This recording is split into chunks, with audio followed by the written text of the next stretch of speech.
여러분 지금 혹시 친구분들과 술 한잔 하고 계신가요? 오늘 이 영상을 끝까지 보신다면 아마 그 술잔을 내려놓게 되실지도 모릅니다. 안녕하세요. 오늘은 노년기의 음주가 왜 치명적인 위험이 될 수 있는지 깊이 있게 이야기해 보려고 합니다. 많은 분들이 한두 잔쯤은 괜찮겠지라고 생각하시지만 제가 오늘 드릴 이야기를 듣고 나시면 생각이 완전히 달라지실 겁니다. 예전에 이런 일이 있었습니다. 68살이신 한 어르신이 평소 드시던 약물과 함께 저녁 식사 자리에서 소주 두 잔을 드셨습니다. 그런데 집에 돌아가신 후 갑자기 어지러움을 호소하시더니 의식이 흐려지기 시작했습니다. 가족들이 발견해 응급실로 모셔왔을 때 혈압이 위험할 정도로 떨어져 있었죠. 다행히 치료를 받아 회복하셨지만 그 순간의 아찔함은 아직도 기억에 생생합니다. 여러분 술 두 잔이었을 뿐인데 65살 이후에는 그 두 잔이 생명을 위협할 수도 있다는 사실을 꼭 기억하셔야 합니다. 오늘 영상을 끝까지 보신다면 술이 왜 노년기에 더 큰 해가 되는지, 그리고 어떤 종류의 술이 더 위험한지, 마지막으로 금주를 했을 때 몸이 얼마나 빠르게 회복되는지 낱낱이 알게 되실 거예요. 단순한 정보가 아니라 앞으로의 삶을 바꾸는 중요한 기준이 될 겁니다. 그러니 오늘은 꼭 끝까지 함께 해주세요. 여러분의 건강한 선택이 지금 이 순간부터 시작될 수 있습니다. 영상을 보시면서 공감이 된다면 구독과 좋아요 버튼 꼭 눌러주시고 댓글로 여러분의 금주 다짐이나 경험담도 남겨주세요. 그 작은 참여가 다른 분들께 큰 격려가 될 수 있습니다. 그럼 본격적으로 시작해 보겠습니다. 오늘의 주제는 바로 노년기의 술, 왜 그 한 잔이 치명적일 수 있는가입니다. 많은 분들이 나이가 들면서 이런 말씀을 하세요. 예전에는 소주 한 병도 거뜬했는데 요즘은 반 병만 마셔도 머리가 띵하고 다음날까지 힘들다. 혹시 여러분도 이렇게 느끼시나요? 이게 단순히 체력이 떨어진 걸까요? 아닙니다. 의학적으로 분명한 이유가 있습니다. 첫 번째 이유는 바로 간의 해독 능력 저하입니다. 우리 몸에서 술을 분해하는 가장 중요한 장기는 간이죠. 간에는 알코올 탈수소 효소라는 것이 있는데 이 효소가 술을 분해합니다. 그런데 나이가 들면서 특히 50세 이후부터는 이 효소의 활성이 눈에 띄게 떨어집니다. 쉽게 말해서 젊었을 땐 소주 두 잔은 마셔야 취기가 올 정도였는데 지금은 한 잔만으로도 같은 취기가 오는 겁니다. 게다가 65살이 넘어가면 술이 간에 주는 악영향은 훨씬 더 심각해집니다. 지속적으로 음주를 하면 간 섬유화가 빠르게 진행되고 이미 있던 다른 간 질환도 악화시킬 수 있습니다. 특히 고령자분들은 약을 복용하는 경우가 많기 때문에 술과 약의 상호작용으로 간이 받는 부담이 몇 배로 커집니다. 술이 단순히 간을 피곤하게 만드는 게 아니라 실제로 간을 망가뜨리고 병을 앞당긴다는 뜻이죠. 두 번째 이유는 몸속 수분량의 감소입니다. 술은 수용성 독소라서 몸에 수분이 많아야 희석이 되고 버틸 수 있습니다. 그런데 나이가 들면 근육량이 줄면서 수분도 줄어들어요. 이 말은 같은 양의 술을 마셔도 혈중 알코올 농도가 훨씬 높아진다는 겁니다. 미국 연구에서도 중년 이후 지속적인 음주가 노년기의 뇌 기능에 치명적인 영향을 준다고 밝혀졌습니다. 실제로 술은 뇌세포를 직접 손상시키고 기억력과 인지 기능을 떨어뜨립니다. 그리고 뇌세포는 한번 손상되면 절대 다시 회복되지 않습니다. 요즘 들어 깜빡깜빡하는 일이 늘었다면 단순한 노화가 아니라 술이 뇌세포를 파괴하고 있는 건 아닌지 돌아보셔야 합니다. 세 번째 이유는 신장 기능 저하입니다. 술은 간에서 분해된 뒤 신장을 통해 소변으로 배출됩니다. 하지만 노년기에는 신장의 여과 능력이 떨어지기 때문에 알코올이 몸속에 더 오래 머뭅니다. 즉 젊었을 땐 하루면 빠져나가던 술이 65살 이후에는 이틀 이상 몸속을 떠돌며 독성을 남긴다는 거죠. 마지막으로 혈관의 취약성입니다. 나이가 들면 혈관벽이 약해집니다. 이 상태에서 술을 마시면 혈압이 급격히 오르내리고 작은 충격에도 뇌혈관이 손상될 수 있습니다. 국내 연구에서도 65살 이후의 음주가 뇌혈관 질환 위험을 높인다고 확인됐습니다. 여러분 정리해 드릴게요. 간의 해독 능력 저하, 몸속 수분 감소, 신장 기능 저하, 혈관 취약성. 이 네 가지가 합쳐져서 결국 노년기의 음주는 단순한 여가가 아니라 생명을 위협하는 도구로 작용하게 됩니다. 한두 잔쯤 괜찮겠지라는 생각이 얼마나 위험한 착각인지 아시겠죠? 자, 이제 여러분이 가장 궁금해하실 부분으로 들어가 보겠습니다. 도대체 어떤 술이 더 위험할까요? 많은 분들이 이렇게 물으세요. 보통은 도수가 높은 소주가 더 해롭지 않나 라고 생각하시죠. 하지만 실제 연구 결과를 보면 이야기가 그렇게 단순하지 않습니다. 먼저 맥주를 살펴보겠습니다. 겉보기엔 도수가 낮아서 괜찮을 것 같지만 맥주는 다른 술보다 퓨린 성분이 많이 들어 있습니다. 이 퓨린이 몸속에서 요산으로 바뀌면서 통풍이나 신장 질환을 악화시킵니다. 특히 65살 이후에는 신장 기능이 떨어져서 요산을 제대로 배출하지 못하기 때문에 맥주를 자주 마시면 통풍 발작이 더 자주 나타날 수 있습니다. 여러분 혹시 통풍 발작 경험해 보신 분 계신가요? 환자분들은 흔히 뼈를 쥐어짜는 고통이라고 표현합니다. 제가 진료했던 한 분은 평생 맥주만 마셨는데 어느 순간부터 발가락과 발목이 심하게 붓고 아파오기 시작했습니다. 검사 결과 통풍과 관절염이 이미 진행된 상태였고 결국 약물 치료가 필요하게 되었죠. 맥주는 도수가 낮으니 괜찮다라고 생각하셨던 그분의 표정이 아직도 기억에 남습니다. 다음은 소주입니다. 소주의 평균 도수는 16에서 20도 정도로 높습니다. 알코올 도수가 높다는 건 곧 위와 식도 점막에 직접적인 자극을 준다는 뜻입니다. 특히 노년기에는 위산 분비가 줄고 점막 회복 속도도 느려져서 자극이 훨씬 더 크게 다가옵니다. 소주를 공복에 마셨을 때는 더 위험합니다. 빈속에서는 알코올 흡수가 두세 배 빨라져서 간을 거치지 않고 바로 뇌로 올라가 버립니다. 그래서 한두 잔인데도 머리가 핑 돌았다라는 경험을 하시는 거죠. 제가 기억하는 70대 초반의 한 어르신은 은퇴 후 거의 매일 저녁 소주를 드셨습니다. 처음엔 단순한 소화불량이라고 생각하셨지만 몇 년 뒤 건강검진에서 심각한 위궤양이 발견됐습니다. 그분은 제게 이렇게 말씀하셨어요. 선생님, 조금이라도 줄였어야 했는데 너무 후회가 됩니다. 안타깝지만 그 조금씩이 쌓여 결국 큰 병이 된 겁니다. 그럼 맥주와 소주 중 어떤 게 더 나쁠까요? 정답은 둘 다 위험합니다. 맥주는 낮은 도수지만 퓨린 때문에 통풍과 신장 질환을 일으키고 소주는 높은 도수 때문에 위와 식도를 직접적으로 손상시킵니다.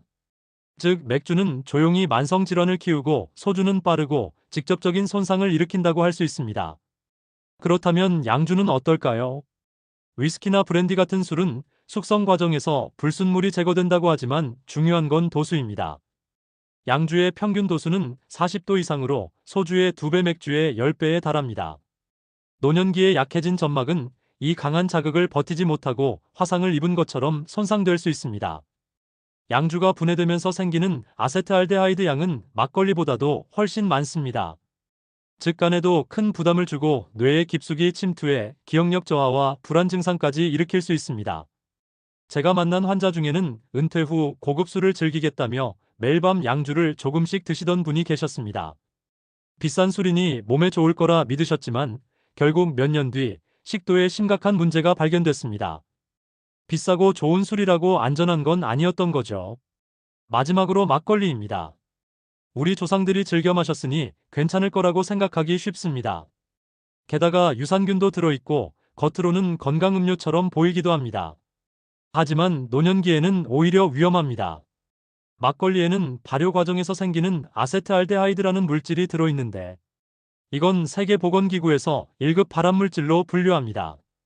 젊을 때는 간이 이 물질을 어느 정도 해독하지만 65살 이후에는 해독 능력이 떨어져 체내에 오래 남게 됩니다. 게다가 막걸리에는 당분도 상당히 많습니다. 특히 당뇨가 있으신 분들에게는 혈당을 급격히 올려 치명적일 수 있습니다. 저희 병원에 오셨던 한 어르신도 소주 대신 건강할 거라 믿고 막걸리로 바꾸셨다가 결국 당뇨 합병증으로 고생하시게 됐습니다. 정리해 볼까요? 양주는 즉각적으로 상처를 남기는 술, 막걸리는 조용히 건강을 갉아먹는 술, 맥주는 낮은 도수지만 퓨린으로 만성 질환을 키우는 술, 소주는 고도수로 위와 식도를 직접적으로 해치는 술. 결국 네 가지 모두 노년기에는 절대 안전하지 않다는 게 결론입니다. 여러분 혹시 지금도 맥주는 괜찮지 않을까? 소주는 조금만 마시면 되지 않을까? 혹은 막걸리는 전통주니까 괜찮겠지라고 생각하고 계셨나요? 이제는 그 믿음을 다시 돌아보셔야 합니다. 노년기의 술은 몸을 회복시키는 속도보다 훨씬 빠르게 몸을 무너뜨립니다. 이제부터는 조금 더 실질적으로 들어가 보겠습니다.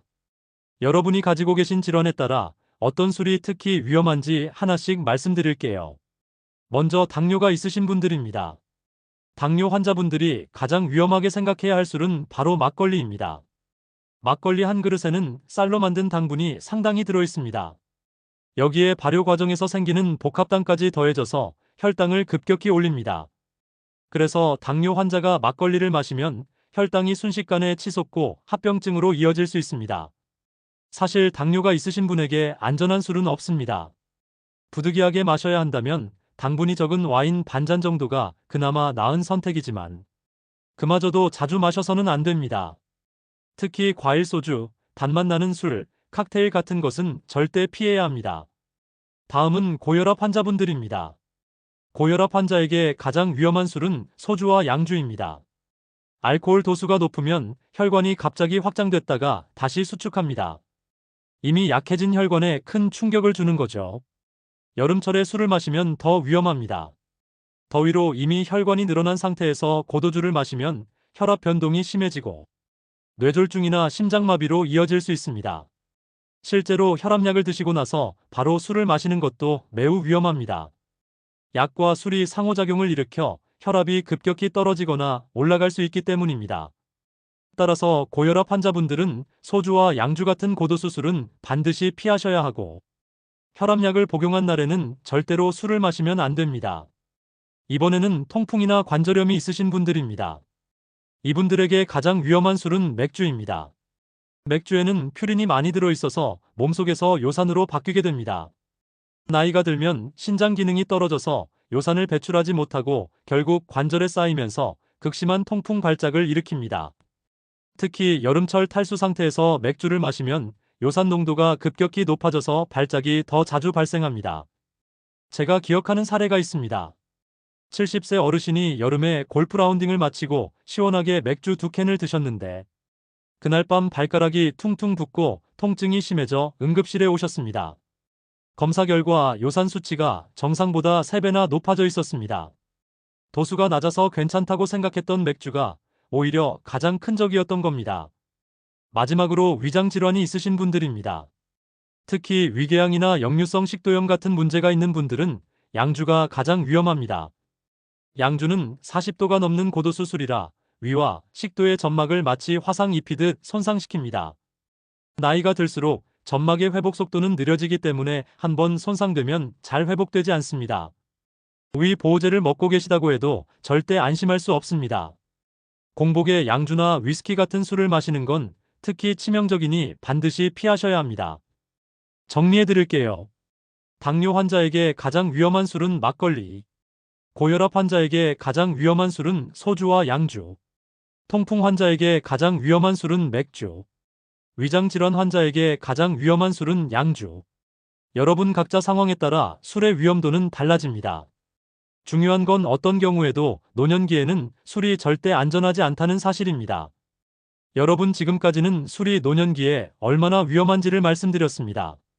그렇다면 술을 끊으면 우리 몸은 어떻게 달라질까요? 많은 분들이 이제 와서 술을 끊어도 무슨 소용이 있겠어 라고 말씀하시곤 합니다. 하지만 정말 그렇지 않습니다. 술을 멈추는 순간부터 몸은 놀라운 속도로 회복을 시작합니다. 금주 후 며칠만 지나도 가장 먼저 달라지는 건 수면입니다. 밤에 쉽게 잠이 들고 아침에 개운하게 일어날 수 있습니다. 또 소화가 훨씬 편해지고 속이 가벼워지는 걸 느끼실 겁니다. 몇 주가 지나면 혈당이 안정되고 몸에 있던 붓기가 빠지면서 집중력도 회복됩니다. 한 달 정도 되면 혈압이 내려가고 간 수치가 좋아지며 체중도 줄어들 수 있습니다. 3달이 되면 심장과 혈관이 튼튼해지고 면역력이 눈에 띄게 올라갑니다. 반년이 지나면 기억력과 균형 감각이 개선되고 우울감도 완화됩니다. 그리고 금주 1년 시점에는 암 발병 위험이 낮아지고 기대 수명이 늘어나면서 삶의 질이 완전히 달라지게 됩니다.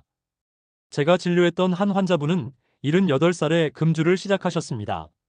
30년 동안 매일 소주를 드시던 분이었는데 심근경색 진단을 받고 술을 완전히 끊으셨습니다. 1년 후 검사에서는 심혈관이 놀라울 정도로 회복되어 있었고 지금은 80이 넘으셨는데도 매주 등산을 다니실 만큼 건강하게 지내고 계십니다. 이처럼 금주는 늦게 시작해도 분명히 몸을 바꾸는 힘이 있습니다. 그렇다면 어떻게 금주를 시작하면 좋을까요? 첫 번째는 작은 습관부터 바꾸는 겁니다. 매일 저녁 습관처럼 마시던 술잔을 따뜻한 물 한 잔으로 바꿔보세요. 레몬이나 꿀을 조금 넣으면 훨씬 마시기 쉽습니다. 몸은 생각보다 빨리 새로운 리듬에 적응합니다. 두 번째는 술자리를 피하거나 대처할 방법을 미리 준비하는 겁니다. 약을 먹고 있다거나 오늘은 제가 운전해야 해서요 라고 말하는 것만으로도 술잔을 피할 수 있습니다. 또 건강검진 이야기를 꺼내거나 의사 권유를 핑계 삼아도 좋습니다. 세 번째는 대체할 즐거움을 찾는 겁니다. 술이 빠진 저녁 시간을 산책이나 독서, 새로운 취미로 채우면 훨씬 수월해집니다. 네 번째는 가족과 주변 사람들에게 금주를 선언하는 겁니다. 혼자만의 의지로는 오래 버티기 힘들지만 가족의 응원과 지지가 있으면 성공 확률이 훨씬 높아집니다. 마지막 다섯 번째는 전문가의 도움을 받는 겁니다. 보건소나 병원에는 무료 금주 프로그램이 준비되어 있습니다. 혼자 애쓰는 것보다 훨씬 든든한 지원을 받을 수 있습니다. 여러분 변화는 언제든 가능합니다. 오늘 밤부터 시작할 수 있습니다. 혹시 오늘 술잔을 들고 계시다면 제가 말씀드린 이야기를 꼭 떠올려 보세요. 그 한 잔이 여러분의 기억을, 여러분의 건강을, 그리고 가족과 함께하는 소중한 시간을 빼앗을 수도 있습니다. 반대로 오늘부터 금주를 시작하신다면 10년 후 여러분은 더 건강한 몸과 선명한 기억으로 가족과 웃고 계실 겁니다. 선택은 결국 여러분의 몫입니다. 저는 여러분이 현명한 선택을 하실 거라고 믿습니다. 오늘 영상이 건강한 삶을 선택하는데 도움이 되었다면 구독과 좋아요 버튼 꼭 눌러주시고 댓글에 여러분의 금주 다짐이나 경험담을 남겨주시면 다른 분들에게도 큰 힘이 될 겁니다. 여러분의 작은 선택이 소중한 생명을 구할 수도 있습니다. 다음에도 유익한 건강 정보로 찾아뵙겠습니다. 감사합니다.